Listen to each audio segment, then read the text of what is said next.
아름다운 나라를 반드시 만들어 내겠습니다, 여러분.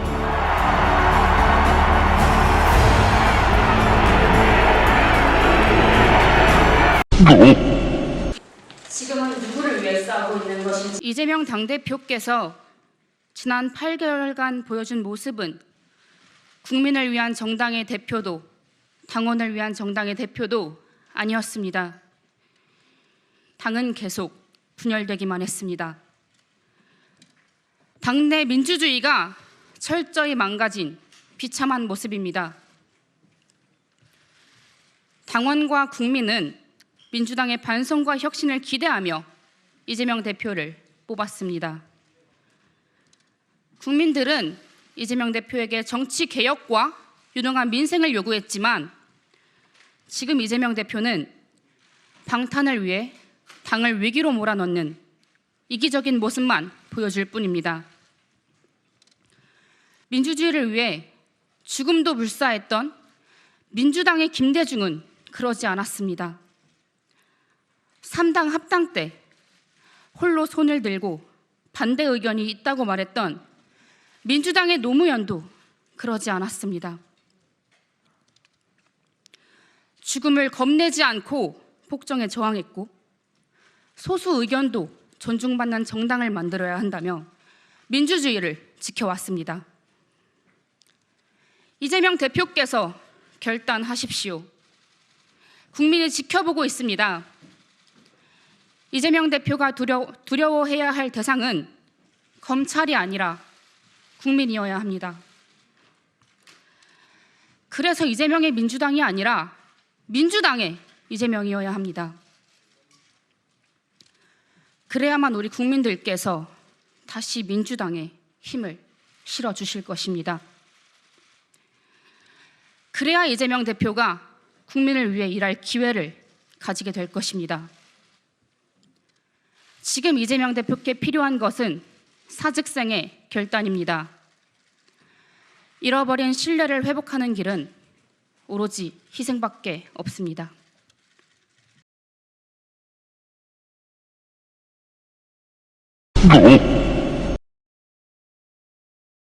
우리가 기준으로 삼아야 하는 건 국민의힘이 아니라 국민입니다. 저는 민주당의 이런 부분일 것 같아요. 세련되고 또 세련되고 아주 그 모범생 같은 그런 문제 해결 능력이 아주 뛰어난 모습을 국민들이 원하고 있냐. 지금 오윤혜 씨가 얘기한 저는 그런 모습 원하는 거 아닌데. 그래? 투지 있고 죄송해요. 돌파하는 약간 모습을 너무 원하냐. 선비 같고 선비 같다. 나한테 때묻히고 싶지 않아. 네, 몸을 사려. 결근데 여기는 민주당은 너무 결벽적이야. 나는 잘못이 뭐, 하나도 없어. 옳은 것만 따라가겠다 뭐 이런 거. 아이고, 선비질 싫다. 그러니까 작은 흠결에도 사람들이 더 큰 배신감을 느끼는 거예요. 그러려면 그런 의리라도 있어라. 이재명 후보가 정말 죄가 없다 생각하면은 더 똘똘 뭉쳐야 되는데 그것도 사람이. 아니야. 각자 도생이야. 그러니까는 국민의 입장으로서는 정말 혼란스럽고 속상하고 아 진짜 계속 TV에는 정치 이슈만 나오고 진짜 궁금하지도 않은데 이 정치인들은 진짜 반성해야 된다. 맞는 말씀이에요. 지금 가 드러날 시 출당과 정계 은퇴도 감수하겠다는 진술과 서약을 받아 책임을 묻는 모습을 보여야 합니다. 그리고 정치권에선 25살 박성민 전 더불어민주당 최고위원의 청와대 청년 비서관 임명을 놓고 논란이 계속되고 있습니다. 급기야 박 비서관의 한 동문이 만든 자진 사퇴를 촉구하는 사이트까지 화제가 되고 있습니다. 오지혜 기자입니다. 박성민 청와대 청년 비서관과 똑같은 대학생이라고 밝힌 누리꾼이 만든 사이트입니다. 1급 공무원 직위 설명과 함께 청년들의 분노 이유를 차례로 나열하며 박 비서관의 자진 사퇴를 촉구했습니다. 특히 이번 임명으로 청년들이 느낄 박탈감을 몰랐다면 이미 자격이 없다고 박 비서관에 대한 날을 세웠습니다. 불난 집에 기름 붓냐라고 생각합니다. 저는. 불난 집은 어디입니까? 뭐 이제 국민들 마음, 네. 이제 열받은 국민들 마음에 이제 기름을 붓는 발언이다라고 생각을 하고요. 네. 그러니까 지금 조국 전 장관과 관련한 공정성 문제에 있어서는요, 타인이 기준이 되지 않습니다. 그러니까 본인이, 그러니까 이게 상대적으로 뭐 누가 떨어지고 말고 이렇게 이야기를 하고 있는 것이 아니라 그렇다고 한다면 사실 본인이 이렇게 좀 떳떳하게 말을 할 것이 아니라 자숙을 좀 하는 모습을 보여줘야 된다라고 생각을 하고 딸 때문에 떨어진 사람이 없다라고 말씀을 하셨는데 사실 이런 공정성 문제는 꼭 그 과정 중에 같이 있는 것이 아니더라도 이런 의전원 입시뿐만 아니라 모든 입시를 준비하는 수험생들의 정서에 다 이제 영향을 줄 수 있는 문제입니다. 그러니까 이렇게 좁혀서 자기 변호를 하듯이 말씀하실 주제가 아니다라고 저는 이렇게 말씀드리고 싶네요. 전 좀 이렇게 말씀드리고 싶은 게 누가 시켜서 하고 하지 말라고 해서 하지 않는 그런 저희가 아니거든요. 식물하고 여겨지는 부분에 대해서는 어떤 목소리를 내야 되는 거에 대해서는 주저함 없이 계속해서 나아가야 된다라고 생각하고 그리고 결국엔 내년에 가장 캐스팅부터가 될 것은 2030 세대가 확신이 하거든요. 1. 명예도용 논란에 대한 해명 인터뷰. 명예도용 의혹의 시작 자체가 세종시당 대학생위원장, 경북도당 대학생위원장, 서울대학생위원장, 경기도당 대학생위원장이 본인들이 참석을 하지 않았는데 명의가 올라갔다고 인증을 하면서 시작된 건이다. 2. 개딸 피해자, 프레임, 카톡 감옥의 존재 여부. 그게 친명이고 비명이고 무슨 의미가 있는지 켜서 하고 하지 말라고 해서 하지 않는 그런 저희가 아니거든요. 네. 저는 사실 이 말도 이해가 안 되는데 하래서 하고 하지 말라고 해서 안 하고 할 저희가 아니거든요. 라는 말을 할 거면 최소한 본인들의 정치적 행위에 따라올 수 있는 비판 또한 당연히 감수해야 할 부분이 아닌가요? 하고 싶은 정치적 행위는 다 할 건데 아무도 뭐라고는 하지 마. 라는 정치인을 우리가 왜 가져야 합니까? 양소영이 SBS 김태현의 정치쇼에 제공했다고 알려진 카카오톡 내용입니다. 제가 말하고자 하는 건 비판이 있었느냐 없었느냐가 아니라 과연 우리가 상식적으로 생각하는 특히 무늬만 청년 정치인들이 그렇게 주장하는 국민의 눈높이 측면으로 봤을 때 그 정도가 과연 양소영이 말한 만큼 심했는지에 대한 부분입니다. 저는 아무리 봐도 이분들이 우리가 평시에 볼 수 있는 어르신들보다 더욱 과격한 표현을 하셨는지 심지어 국민의힘 이준석이 현재 극우 지지층에게 당하고 있는 이진유를 비롯한 여러 비토랑 비교해봐도 저는 이 정도를 가지고 이러한 언론 플레이를 한 양소영의 그 의도를 도저히 순수하게 보기 어렵습니다.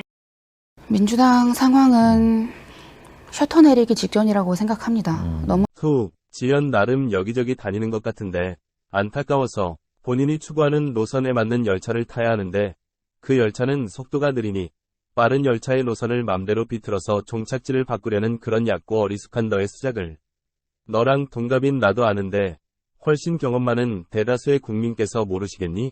그래서 내가 너가 참고할 만한 모범답 아닌 누나를 준비했으니까 한번 참고해봐.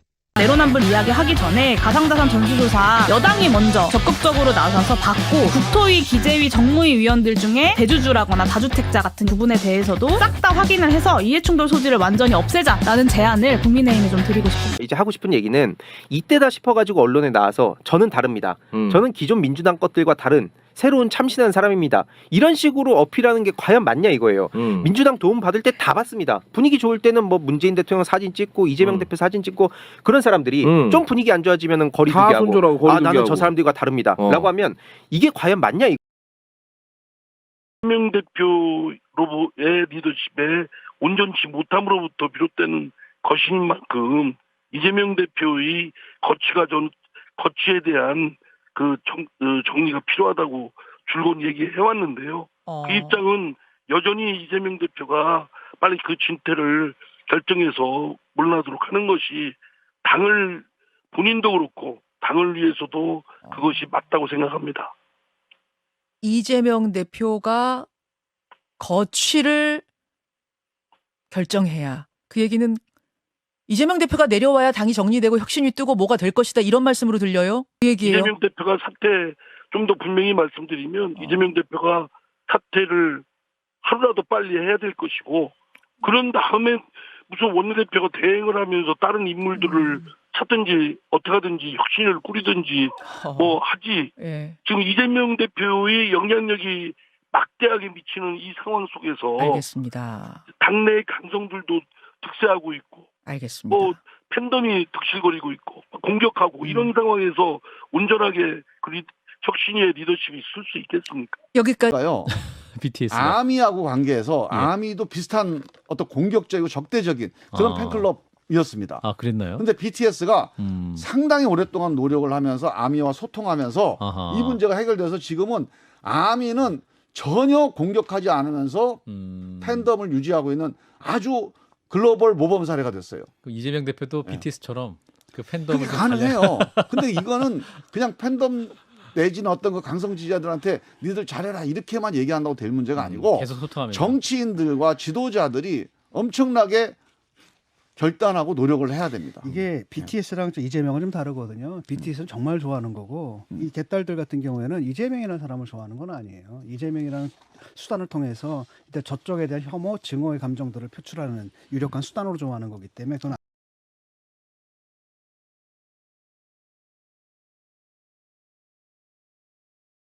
말할 수 없는 것이 좀 답답했어요. 그 전에는. 그래서 이제 여쭤주시니까 말씀을 드리면 대통령께서 물러나 달라라고 저한테 말씀을 하셨어요. 아, 대통령께서 직접? 네. 그래서 제가 이 징계 의결을 저는 징계 청구권자였고요. 징계에 대한 가부는 징계위원회가 한 거죠. 징계위원회가 내린 결론이죠. 그러면 그것을 집행하는 분은 대통령이에요. 장관을 임명하는 것도 대통령이시고 검찰총장을 임명하는 것도 대통령이시고 장관을 해임하는 것도 대통령이시고 검찰총장을 해임하는 것도 대통령이세요. 저는 그 자리에서 거의 얼마나 마음이 먹먹하고 힘들었느냐 하면 이 엄청난 비위를 가지고 제가 밤을 꼬박 샜어요. 그 징계위원회가 무사히 끝날지 어떤 결론을 내릴지 잠 한숨 못 자고 그냥 이걸 대통령님께 드리면서 대통령이 서명함으로써 집행되는 거니까 그 순간까지 긴장의 끈을 놓치지 않고 몇 달을 버텨왔는데 그 결론이 제가 물러나는 거라고 하니까 이 나라의 기강이 무너지는구나. 밖에 나가는 시그널이 뭐겠어요? 검찰총장은 이제 나를 내 가는 길에 쾌도 남마처럼 달리는 것만 남아있지 어떤 장애물도 없다. 이렇게 생각할 거 아니겠어요? 힘이 부족해서 얻어맞고 이런 사람에 대해서는 절대 나는 공격적으로 대하지 않아요. 근데 자기가 가진 권한을 제대로 행사 못해서 쪼다대는 사람들 있잖아요. 화가 나요. 그런 사람을 보면. 그러니까 이제 박시영 대표가 민주당에 그 얘기를 하지 마요. 뭐 국회법 고치자는 얘기 이런 거 하지 말고 비아들 국회의장이나 똑바로 뽑으시오. 그래도 안 되면 그때 가서 법 고치자는 얘기를 해야지. 국회의장 하나 제대로 못 뽑아놓고 무슨 헛소리를 하고 있어. 이렇게 얘기를 해야 돼요. 웃으면서. 문재인 대통령께서도 본인을 지금 반국가 세력이라고 했잖아요. 이제 더 이상 침묵해서는 안 됩니다. 지금 한강에 무슨 책방하고 있을 때가 아니잖아요. 나는 그 싸워야 된다고. 이렇게 머리가 안 돌아갑니까? 정신 차리기 바라겠습니다. 이렇게 평생 검사만 하다가 어떻게 대한민국을 끌고 가요? 못 끌고 가면 좀 겸손하세요, 겸손해. 아니, 김건희 여사하고 지금 윤석열 대통령 놀이하고 다니니까 즐겁습니까? 대한민국을 우습게 보지 말기를 바라겠습니다. 수많은 윤봉길, 안중근, 이봉창, 이청찬, 정말 이 피어린 민족 독립 투쟁의 역사가 우리 대한민국 건국의 정신으로 헌법 전문에 남아서 살아 움직이고 있다는 것을 다시 한번 강조하고 싶습니다. 대표님, 박강원 원내대표님 특별히 저는 호소 드리는데 겁먹지 마시고 반드시 탄핵 소추하십시오. 그것이 민주당이 살 길이고 민주당이 다음 총선 때 과반을 달라고 말할 수 있는 최소한의 근거가 될 것입니다. 그렇습니다. 저는 불체포 특권이 없다는 말씀을 먼저 전제합니다. 그러니까 뭐 제 개인의 문제는 아니고요. 저는 불체포 특권은 헌법 제44조에 규정된 헌법적 권리로서 포기 가능한 권리가 아닙니다. 헌법적 책무라고 생각합니다. 민주당 의원들께서 불체포 특권이 특권이라고 공격하는 보수 언론의 프레임에 벌벌 떨지 말고 불체포 특권이 정말 필요하거나 느낄 수 있을 정도로 과감하게 투쟁을 해 주실 것을 부탁을 드립니다. 그리고 국회의원한테 불체포 특권이 있다면 대통령은 불소추 특권이 있어요. 재직 중에는 현행범이 아니면.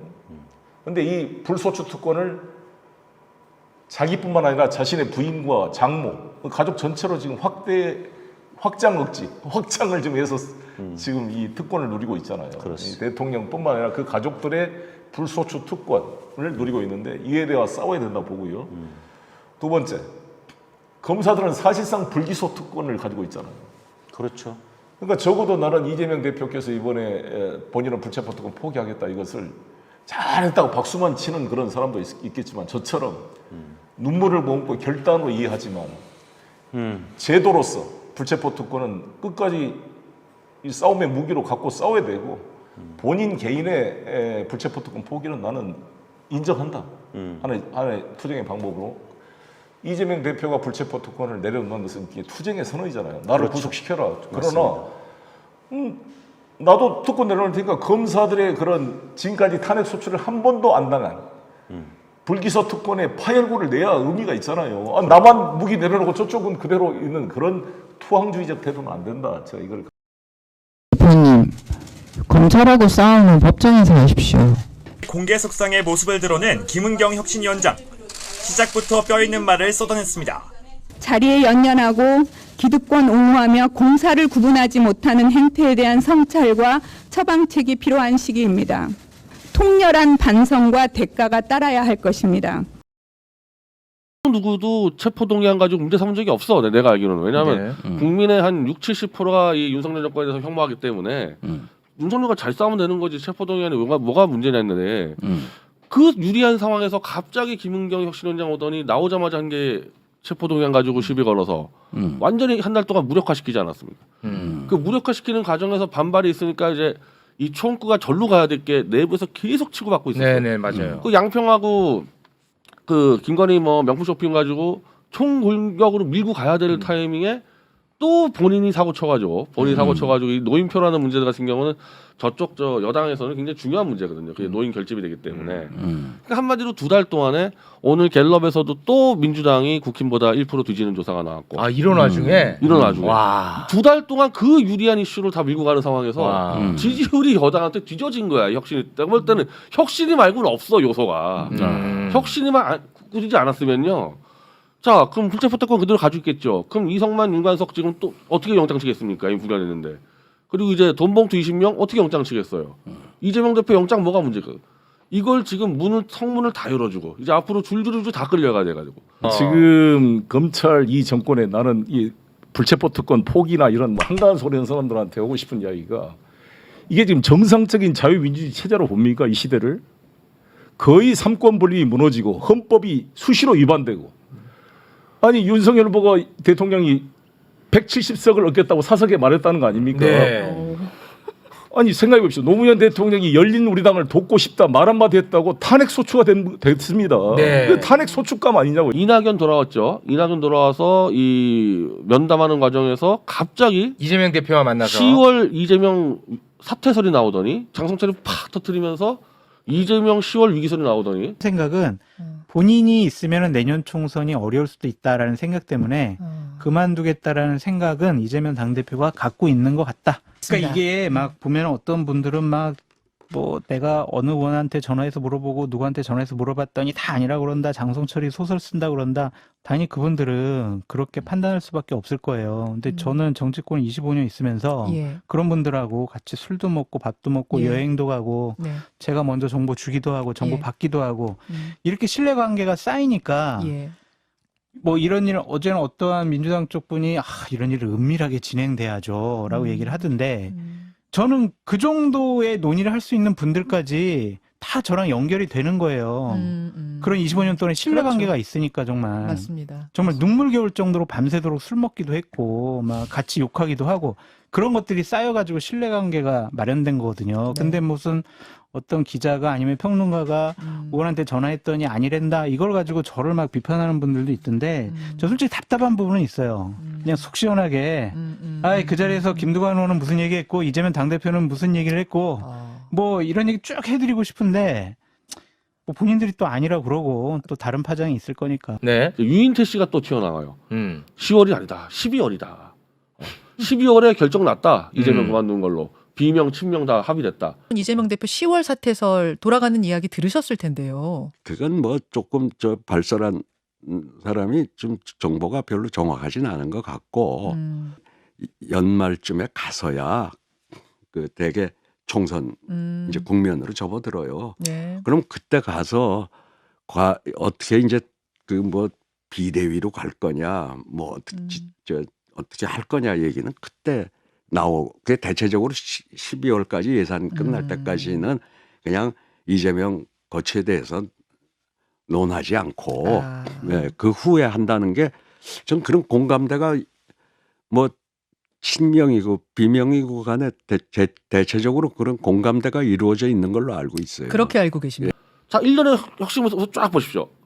혁신이만 안 꾸렸으면은 지금 아마 끊임없이 정부에다 공격하면서 지지율을 벌렸을 텐데 다 잡히고 지금 잡혀가고 이재명 체제는 흔들리고 이런 꼴 나오지 않았습니까? 김은경 저거 안 끌어내리면 그냥 아나콘다에 걸려서 그냥 우리의 동료니까 각자 우리의 꿈을 상대를 통해 실현하는 거죠. 그래서 우리는 동지들인 겁니다. 천냥반장 욥델리님, 이재명 대표는 10월에 사퇴할 것에 대해서 어떠한 고민도 하지 않았다. 제가 제 혼자 상상을 말씀드리는 게 아니에요. 저도 나름 당 지도부와 여러 경로를 통해서 팩트 체크를 하고 장성철 소장의 하는 주장, 그 시나리오가 틀렸다라고 얘기하는 겁니다. 장성철 소장이 혼자 시나리오를 썼다고 말하는 게 아니라 그가 들은 얘기를 옮겼다고 하는 거잖아요. 저희가 취재를 해보니까 아니라고 하는 것이고, 그럼 거기서 여러분들이 저의 취재력을 믿으시면 논의가 중단되는 것이고 장성철이 왔다고 생각하시면 더 하는 건데, 언론들은 이재명이 총선 전에 내려오는 게 당연하지라는 분위기를 조성하고 있는 겁니다. 초조해하실 필요가 없죠. 언론이 그만두라고 이재명 대표가 그만둬야 됩니까?